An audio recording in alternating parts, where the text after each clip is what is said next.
Deep in the crystal network, Marcus and Lyralai's merged consciousness discovered Chancellor Vex's terrible secret. Hidden beneath the palace was an ancient weapon called the Reality Burner, a device so powerful it could erase entire star systems from existence. "He's going to destroy everything," Lyralai's voice echoed in Marcus's mind as they shared thoughts and memories. "The shadow creatures, the planet, all of us. Then he'll claim it was necessary to save the galaxy." Through their connection, Marcus felt her despair. For 800 years, she had trusted Vex as her advisor. The betrayal cut deeper than any physical wound. "We can stop him," Marcus said, his human determination flowing through their link. "But we have to work together completely. No holding back, no protecting each other, full partnership." Their minds touched deeper than either had thought possible. Marcus experienced centuries of loneliness and the crushing weight of perfect leadership. Lyralai felt the chaotic joy of human emotion and the strength that came from accepting failure as a teacher rather than an enemy. As they merged more completely, something unexpected happened. The royal curse that had been draining Lyralai's power began to weaken. For the first time in centuries, she had someone truly sharing the burden of leadership. "The curse is breaking," she whispered in amazement. "I can feel my strength returning." "And I can feel the network more clearly than ever," Marcus added. Through their connection, he could now access every system on the planet as easily as moving his own hand. But they had little time to celebrate. The Reality Burner was charging up, drawing power from the planet's core. In minutes, it would fire and destroy everything in the solar system. "Can we shut it down?" Marcus asked. "Not from here," Lyralai replied.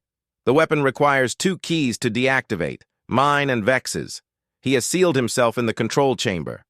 Through the network, they could see Chancellor Vex in his armored bunker deep beneath the palace. He was surrounded by loyal guards and protected by shields that could withstand any direct attack. "Then we go to him," Marcus said simply. "Impossible. Even working together, we cannot break through those defenses in time." "Maybe we don't have to break through them," Marcus said, a crazy idea forming in his mind. "What if we bring the whole palace to him?" Marcus's plan was insane even by human standards. Instead of trying to reach the bunker, they would use the Reality Burner's own charging energy to collapse the palace structure above it. The falling debris would crack the bunker's shields, giving them just enough time to reach Vex and stop the weapon. "That will kill us all," Lyralai pointed out. "Not if we time it perfectly," Marcus replied. "Trust me. Trust us." Together they began redirecting the palace's power systems. Instead of maintaining the beautiful crystal structures, they overloaded the support systems in a carefully calculated pattern. The palace began to shake and crack as sections of it started to fall in a controlled collapse.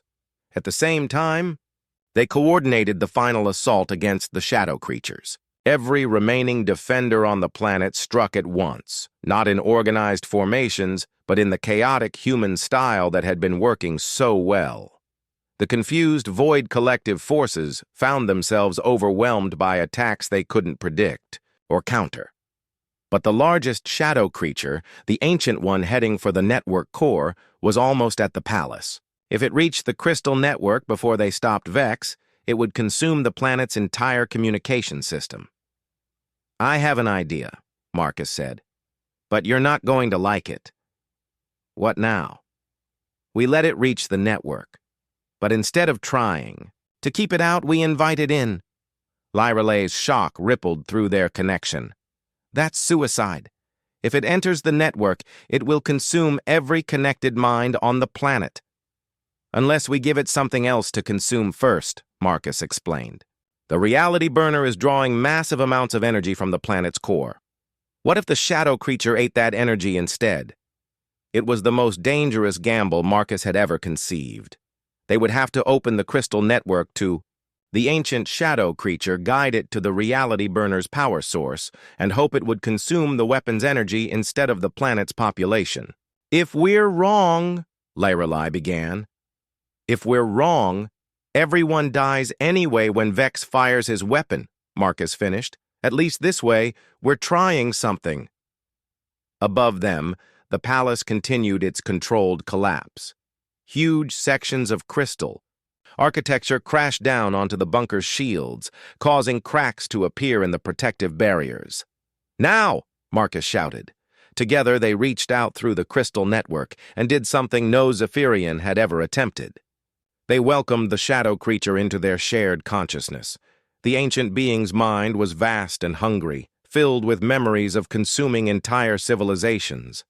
But it was also curious about these strange new thoughts it encountered, the chaotic creativity of human consciousness mixed with the structured wisdom of Zephyrian logic. For a moment that felt like eternity, Marcus and Lorelei existed in perfect balance with the shadow creature, showing it something it had never experienced before, the beauty of cooperation instead of consumption. The creature paused in its advance, confused by beings who offered partnership instead of resistance. The energy, Marcus whispered through their link. Show it the reality burner's energy. Through the network, they guided the shadow creatures, attention to the massive power buildup beneath the palace. To the ancient being, it looked like the most delicious meal it had encountered in centuries. The creature abandoned its assault on the city and dove deep into the planet's crust, following the energy signature to its source. It burst through the bunker's cracked shields, just as Marcus and Lorelei, freed from the collapsing palace by their shared energy abilities, arrived at the control chamber. Chancellor Vex stood frozen in terror as the shadow creature consumed the reality burner's energy, draining the weapon completely before it could fire. The ancient being, satisfied by its feast, simply faded away into the depths of space. You have doomed us all, Vex snarled at Marcus and Lorelei. Without that weapon, we cannot defend ourselves from future invasions. We don't need weapons to defend ourselves, Marcus replied. We have something better. And what is that, human? Each other.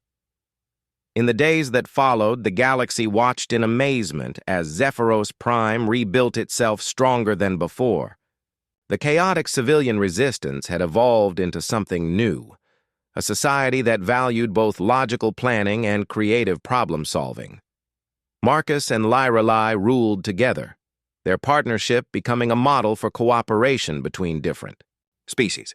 The marriage ceremony was attended by representatives from across the galaxy, many of whom had come expecting to see a primitive human elevated beyond his station. Instead, they witnessed the birth of a new kind of leadership, one that combined the best of multiple worlds. The Void Collective never returned to Zephyrian space. Word had spread throughout the Shadow Realm about the planet where beings fought with impossible creativity and welcomed enemies as potential friends. It was a place too unpredictable and strange for creatures who relied on fear and logic. Earth's first embassy was established in the rebuilt Crystal City, staffed by human diplomats who brought their own chaotic wisdom to galactic politics. Other species began requesting human advisors, curious about this young race that could find solutions where others saw only problems. But perhaps the most important change was in the crystal network itself. No longer a tool for maintaining perfect order, it became a means of sharing different perspectives and learning from diverse experiences. Zephyrians began to value questions as much as answers and uncertainty as much as knowledge. Marcus often stood on the palace balcony, looking out at the bustling city below where humans and Zephyrians worked together on projects that neither species could have accomplished alone. Lorelei would join him there, her crystal form no longer flickering, with the curse's weakness but glowing with renewed purpose. "Do you ever regret accepting my challenge?" she asked one evening as they watched the sunset paint the crystal spires in colors that had no names. Marcus took her glowing hand in his human one, feeling the warmth of their shared connection through the crystal network. "Never," he said, "though I have to admit, this wasn't quite the duel I was expecting." "The best victories rarely are," Lyra replied with what Marcus had learned was her version of laughter. And across the galaxy, other species began to take notice of humanity, not as conquerors or servants, but as partners who could help them become more than they had ever dreamed possible. The alien princess removed the veil from her face and asked, "Can you still love me like this?" The starship Harmony slowly approached the crystal towers of Scifi Prime. Captain Marcus Chen stood on the bridge, watching the beautiful planet grow larger on the main screen. The towers looked like giant diamonds reaching toward the sky, glowing with soft blue light. "Sir, we're getting a signal from the planet," said Lieutenant Sarah Wong from her station. "Put it on screen," Marcus replied. A tall, elegant figure appeared on the screen. The being had pale blue skin and silver hair that moved like liquid mercury. This was Ambassador Kale, the Scifian diplomat who had arranged this unusual meeting. "Welcome, Captain Chen," Ambassador Kale said with a slight bow. "The princess is waiting for you. Everything has been prepared for your arrival." Marcus nodded. "Thank you, Ambassador. I'll be down in 1 hour." The screen went dark. Marcus looked at his reflection in the blank monitor. He was 32 years old with dark hair and kind brown eyes. He had been chosen for this mission because he was good at talking to different species and solving problems peacefully. But this mission was different from anything he had done before. 3 months ago, the Scifian Empire had sent a desperate message to Earth. Their ancient civilization was dying. A terrible enemy called the Void Swarm was destroying everything in their path, eating entire star systems. The Scifians had amazing technology, but their military was too weak to fight. Back, they offered Earth a deal. If humans would protect them, they would share their quantum technology and give them their most precious treasure, Princess Lyra's hand in marriage to a human representative. Marcus had not wanted this job at first. A political marriage felt wrong to him. But the Earth Council explained that this alliance could save millions of lives and give humanity access to technology that was thousands of years ahead of their own. "Captain," said Dr. Lisa Park, the ship's medical officer, "are you ready for this?"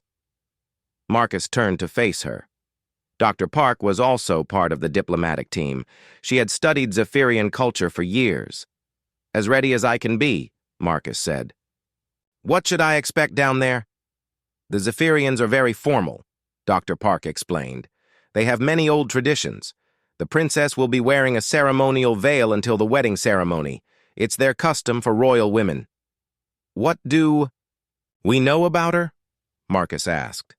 "Not much," Dr. Park admitted. "Her name is Lyra.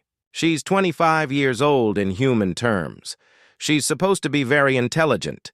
She studied human culture and speaks our language perfectly." Marcus nodded. "And after the wedding? You'll both live on Scifi Prime and work together to plan the defense against the Void Swarm.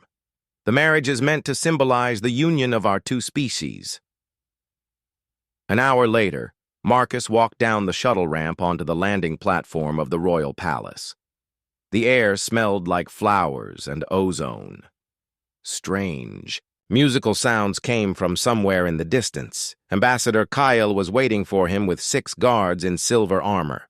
"Captain Chen, welcome to Scifi Prime. Please, follow me." They walked through corridors made of crystal and metal. Everything seemed to glow with its own light. Marcus saw other Scifians moving through the halls, but they kept their distance and bowed whenever they saw the diplomatic party. "Your people seem nervous," Marcus observed. Ambassador Kale's face showed a flicker of worry. "These are difficult times for our people, Captain. The Void Swarm grows closer every day. Many of our colonies have already fallen." They entered a large room with a domed ceiling that showed the stars above. In the center of the room, a figure in white robes sat at a crystal table. Her face was covered by a shimmering veil that seemed to be made of liquid starlight. "Princess Lyrelay," Ambassador Kale announced. "May I present Captain Marcus Chen of Earth?" The princess stood gracefully. She was tall and slender, and her movements were like a dancer's. Through the veil, Marcus could see the outline of her face, but no details. "Captain Chen," she said, and her voice was melodic and warm. "I have been looking forward to meeting you. Please, sit with me." Marcus approached the table and sat across from her. The veil made it impossible to read her expressions, but her voice carried intelligence and perhaps a hint of sadness. "Thank you for coming so far, Captain," Princess Lyrelay continued. "I know this arrangement must seem strange to you." "Please call me Marcus," he said. "And yes, it is unusual, but I understand why it's necessary." They talked for 2 hours. Marcus was surprised by how much the princess knew about human culture. She asked thoughtful questions about Earth's history, art, and philosophy. She seemed especially interested in human concepts of love and partnership. "In human marriages," she asked, "what matters most to you?" Marcus thought carefully. "Honesty, I think. Trust. Being able to be yourself with another person." He noticed that her hands trembled slightly when he said this. "And physical appearance?" she asked quietly. "How important is that to humans?" "It matters less than people think," Marcus answered honestly. "I've learned that real beauty comes from inside, from how someone treats others, from their courage and kindness." The princess was quiet for a long moment. Then she said, "You speak like a wise man, Marcus. I hope you truly believe what you say." Over the next few days, Marcus spent more time with Princess Lyrelay. They walked in the crystal gardens, studied star maps together, and discussed battle strategies against the Void Swarm. Marcus found himself looking forward to their conversations. The princess was brilliant, funny, and surprisingly knowledgeable about military tactics. But he noticed strange things, too. Other Zephyrians seemed afraid to look directly at the princess. When she entered a room, people would bow quickly and then look away. Even the servants seemed nervous around her. One evening, Marcus asked Ambassador Kale about it. "Why does everyone act so strange around the princess?" he asked. Ambassador Kale's face went pale. "It is complicated, Captain. There are old superstitions among our people. Please do not worry about such things. The wedding is tomorrow." That night, Marcus lay in his guest room, staring at the star-filled ceiling. Tomorrow, he would marry a woman whose face he had never seen, whose people seemed afraid of her. He thought about her intelligent questions, her gentle laugh, and the way her voice sometimes carried deep sadness. Something was being hidden from him, but tomorrow, all secrets would be revealed. He fell asleep wondering what he would discover about the mysterious princess behind the veil. The wedding ceremony took place in the great crystal cathedral of Zephyria Prime. Thousands of Zephyrians filled the seats, but Marcus noticed how they all kept their eyes down when Princess Lyrelay walked down the aisle. Her wedding dress was beautiful, made of flowing white fabric that seemed to catch starlight, but her face remained hidden behind the ceremonial veil. Ambassador Kale performed the ceremony in both Zephyrian and human languages. When it came time for the traditional vows, Princess Lyrelay's voice was steady, but Marcus could hear something like fear underneath her words. "Do you, Marcus Chen of Earth, promise to stand by Princess Lyrelay through all challenges that may come?" "I do," Marcus said, meaning it more than he had expected. "Do you, Princess Lyrelay of Zephyria, promise to trust Marcus Chen with your true self?" There was a long pause. "I do," she whispered. After the ceremony, Marcus and Princess Lyrelay were escorted to the royal chambers in the highest tower of the palace. The rooms were beautiful, with crystal walls that showed the stars and gardens that bloomed with flowers from across the galaxy. "The princess will join you shortly," said a nervous servant before quickly leaving. Marcus waited alone, looking out, at the view of the crystal city below. He had married an alien princess he barely knew, all for the sake of two civilizations. But during their conversations over the past few days, he had begun to care about her as a person, not just as a political alliance. The door opened softly. Princess Lyrelei entered, still wearing her wedding dress, still veiled. "Marcus," she said quietly, "we need to talk." "Of course," he said, turning to face her. "What's wrong? You seem worried." She walked to the center of the room and stopped.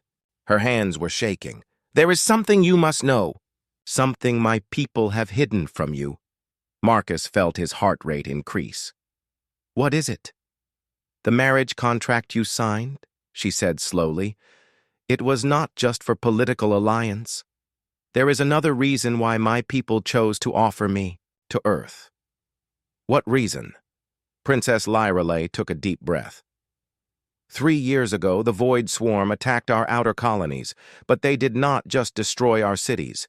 They released a biological weapon. We call it the Crimson Plague. Marcus stepped closer. "What does this have to do with our marriage?" "The plague changes those it infects. It does not kill quickly. Instead, it transforms the body. It leaves marks that never heal. It changes how a person looks." Understanding began to dawn on Marcus. "Lyrelei, are you telling me that you have this plague?" She nodded, her whole body trembling now. "I am the last surviving member of the royal family. My parents, my brothers, my sisters, all died from the plague. I survived, but I was changed by it." "Changed how?" "My people believe that human genetic material might hold the key to finding a cure. That is why they offered me in marriage. They hope that by studying our children, they can find a way to save our species." Marcus felt a mix of emotions, anger at being deceived, but also sympathy for the impossible burden Lyrelei had been carrying. "So the veil," he began, "hides what I have become," she finished. "My people love me, but they cannot bear to look at what the plague has done to me. They believe I am cursed." Marcus moved closer to her. "Lyrelei, look at me." She raised her head, though he still could not see her face through the veil. "Yesterday you asked me what matters most in human relationships. I told you honesty and trust. You also asked about physical appearance, and I said that real beauty comes from inside." "I remember," she whispered. "Did you believe me when I said those things?" "I wanted to believe you." Marcus reached out his hand. "May I?" She hesitated for a long moment, then nodded. Gently, Marcus reached for the edge of her veil. She did not pull away, but he could feel her fear. Slowly, he lifted the shimmering fabric and let it fall to the floor. Marcus looked at Princess Lyrelei's true face for the first time. The Crimson Plague had indeed changed her. The left side of her face was covered with crystalline growths that glowed softly with blue light. Her skin had patches of silver and gold where the plague had left its mark. One of her eyes was now completely silver, while the other remained its original violet color. She watched his face carefully, waiting for his reaction.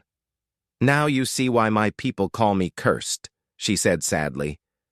"Can you still love me like this?" Marcus studied her face for a long moment. The crystalline growths were strange, but they caught the light in beautiful ways.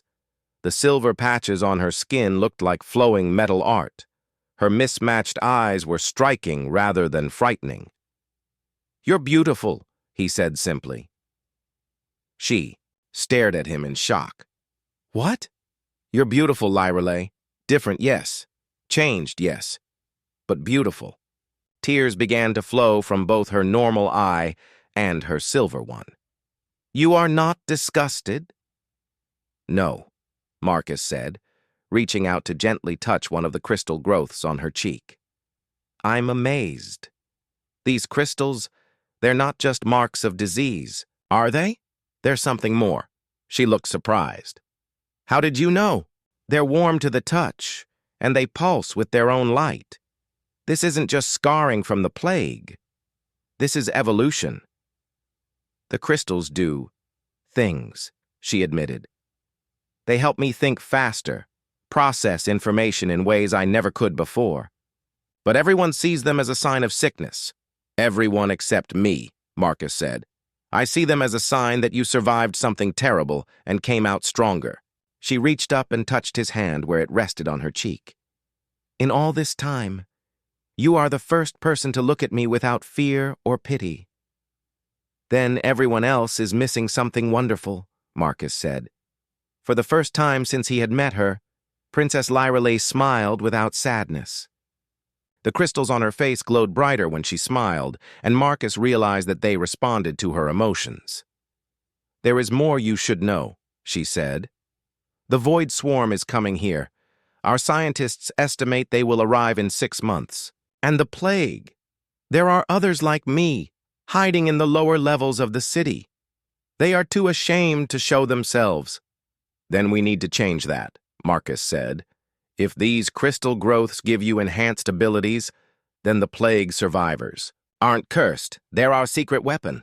Princess Lyreley's silver eye widened. You think we can use the plague's effects to fight back? I think, Marcus said, taking her hands in his, that you and I are going to save both our species. And we're going to start by showing your people that being different doesn't mean being broken. That night, as they planned their first steps toward building a real alliance, Marcus realized that he had not just married for politics. He had found someone truly extraordinary, someone worth fighting for. The next morning, Marcus woke to find Princess Lyreley already awake, sitting by the crystal window. She was no longer wearing her veil. The morning light made the crystals on her face sparkle like diamonds. "You're up early," Marcus said, joining her at the window. "I couldn't sleep," she admitted. "For 3 years I have hidden my face. Last night was the first time I felt free." Marcus smiled. "Good. Today, we start changing things." "What do you mean?" "Yesterday, you told me there are other plague survivors hiding in the city. I want to meet them." Lyreley looked worried. "Marcus, they have been hiding for years. They are afraid and ashamed. They will not easily trust anyone. Then we'll have to show them that they don't need to be afraid anymore." An hour later, Ambassador Kyle arrived for their morning meeting. When he saw Princess Lyreley without her veil, he gasped and quickly looked away. "Princess, your veil," he began. "I will not wear it anymore," she said firmly. "Captain Chen is my husband now. He accepts me as I am." Ambassador Kale looked uncomfortable. "But Princess, the people, they are not ready to see—" "That's exactly the problem," Marcus interrupted. "Ambassador, how many Zephyrians have been infected by the Crimson Plague?" "Nearly 50,000 across all our remaining colonies," Kyle answered reluctantly. "But they are no longer useful to society. They hide away, too changed to function normally. Have you studied what the plague actually does to them?" "Of course. It creates those crystal growths, changes their appearance." "But what do the crystals do?" Marcus pressed. Ambassador Kale looked confused. They are simply marks of the disease." Lyreley stood up. "Show him," she said to Marcus. Marcus nodded. "Lyreley, I'm going to ask you some difficult math questions. Ambassador, please watch carefully." He pulled out his tablet and showed her a complex equation that would normally take a computer several minutes to solve. Lyreley looked at it for only 3 seconds. The crystals on her face began to glow brighter.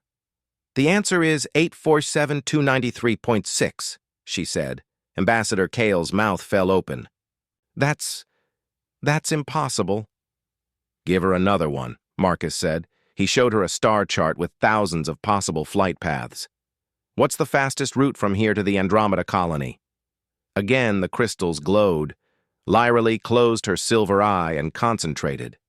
"Route 7 Alpha 4, but modified to avoid the gravity well of the third planet. Total travel time, 4.7 days. Ambassador Kale sat down heavily. The crystals, they enhance her mind? They don't just enhance it, Marcus explained. They turn her brain into a living quantum computer.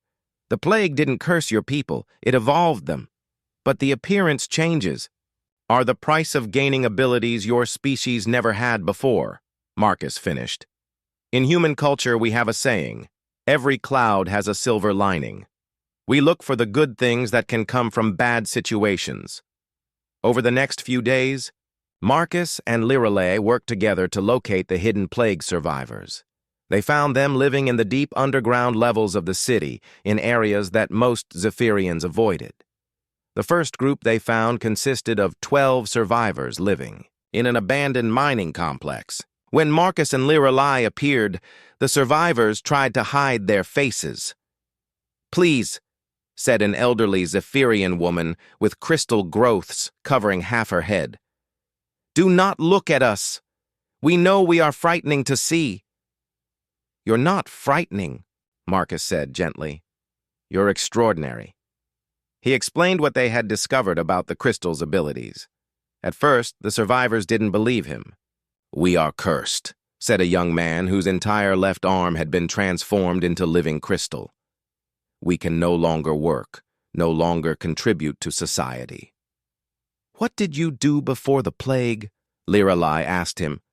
"I was an engineer. I designed starship engines." "And now?" The young man looked ashamed. I can see how engines work in my mind. I can understand problems that used to take me weeks to solve. But I thought it was just strange dreams." "It's not dreams," Marcus said. "It's your enhanced abilities. Show me." Reluctantly, the young engineer began to describe improvements to starship engines that were far beyond anything Marcus had seen.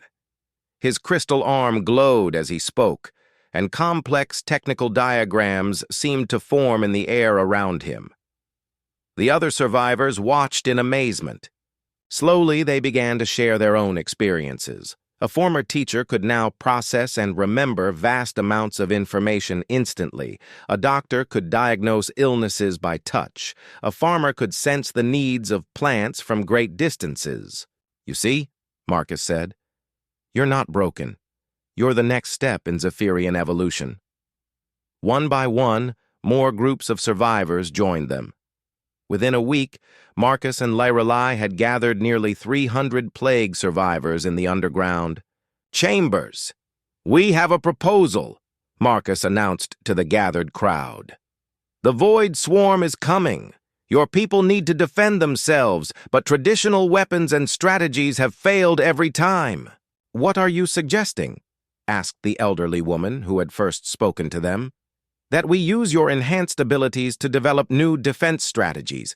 You can process information faster than any computer. You can see patterns that normal minds would miss. Together, you could design battle plans that no enemy could predict." "But we know nothing about warfare," protested one of the survivors. "That's why I'm here," Marcus said. "I'll teach you military strategy, but you'll enhance it with your quantum processing abilities." Lirelei stepped forward. "I will work with my husband to create a new kind of defense force, not just soldiers with weapons, but thinkers with enhanced minds." The survivors looked at each other uncertainly. They had been hiding for so long, it was hard to believe they could be useful. "I know it's frightening," Lirelei said, her own crystals glowing softly. "For years, I hid behind a veil because I was ashamed of what I had become. But Marcus showed me that our changes don't make us less than we were. They make us more." "Will the other Zephyrians accept us?" asked the young engineer. "They will when they see what you can do," Marcus promised. "And if they don't, we'll keep working until they do." The elderly woman stood up slowly. "I remember when the plague first came. We all thought it was the end of our people. But maybe it was actually the beginning of something new." "Exactly," Marcus said. "In human history, our greatest advances often came from our worst disasters. We learned to be stronger because we had to survive difficult times. Then let us begin, Lyra Lee declared. Let us show the galaxy what the new Zephyrians can do. As the survivors began to work together, combining their enhanced abilities with Marcus's strategic knowledge, something remarkable happened. The crystals on their bodies began to glow in harmony, creating a network of light that connected their minds. For the first time since the plague had changed them, the survivors felt hope. They were no longer hiding from what they had become. They were embracing it, and in the depths of the Crystal City, a new kind of resistance was being born. 1 year after the great victory against the Void Swarm, Zephyria Prime had transformed into something beautiful and new. The Crystal City now had special districts where enhanced survivors lived and worked openly. Their crystal growths no longer glowed with shame, but with pride and purpose. Marcus stood in the Royal Palace gardens, watching construction crews build new research centers. Half the workers were humans, half were Zephyrians, and many of the Zephyrian workers showed the telltale crystal growths of plague survivors. The new medical center will be finished next month, said Dr. Lisa Park, who had become the head of human Zephyrian medical research. We've made incredible progress studying the crystal enhancements. Any luck finding a way to give the abilities to uninfected Zephyrians? Marcus asked. We're getting close, Dr. Park replied. But honestly, many Zephyrians are asking for the enhancements voluntarily now. They see how useful the abilities are. Marcus smiled. How times change. Princess Lorelei approached them from across the garden. She wore a flowing blue dress that matched her skin, and her crystal growths caught the sunlight like jewels. She was no longer the frightened, hidden princess Marcus had first met. She walked with confidence and grace, her head held high.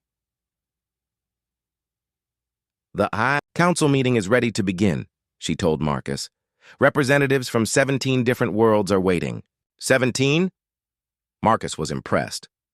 Last month it was only 12. Word is spreading about our alliance, Lyra Lee said. Other species want to join the human Zephyrian partnership. They walked together to the great council chamber. The room was filled with beings from across the galaxy. Tall blue Andromedans, small furry Centaurians, crystalline vegan delegates, and many others. At the center table sat the core leadership of the new alliance. Friends, Marcus began, addressing the gathered representatives. 1 year ago, 2 dying civilizations came together out of desperate need. Today, we stand as proof that unity makes us stronger than we ever imagined. A tall Andromedan delegate raised her hand. Captain Chen, Princess Lyra Lee, our worlds have heard amazing stories about your enhanced citizens. Is it true they can process information at quantum speeds? Lyra Lee stood to answer. It is true. But more important than their abilities is what we learned about accepting differences. We discovered that what we thought was a curse was actually a blessing. We would like to propose a formal alliance, said the Andromedan. Our worlds have faced similar challenges. We believe this partnership could benefit everyone. One by one, the representatives voiced their support. By the end of the meeting, 12 new worlds had agreed to join the alliance. After the delegates left, Marcus and Lyra Lee walked to their private quarters. They had moved to a new section of the palace, with walls made of both crystal and earth materials, a symbol of their united cultures. I have news, Lyra Lee said, her crystals glowing with excitement. Good news, I hope. The best news, she replied, placing his hand on her stomach. Our child is growing well. Dr. Park says the baby will be born with features from both our species. Marcus felt his heart skip with joy. Really? Human and Zephyrian? And possibly with natural crystal enhancements, Lyra Lee added. Our child may be the first of a new kind of being. They held each other close, looking out at the city below. In the streets, they could see humans and Zephyrians working together, playing together, living together.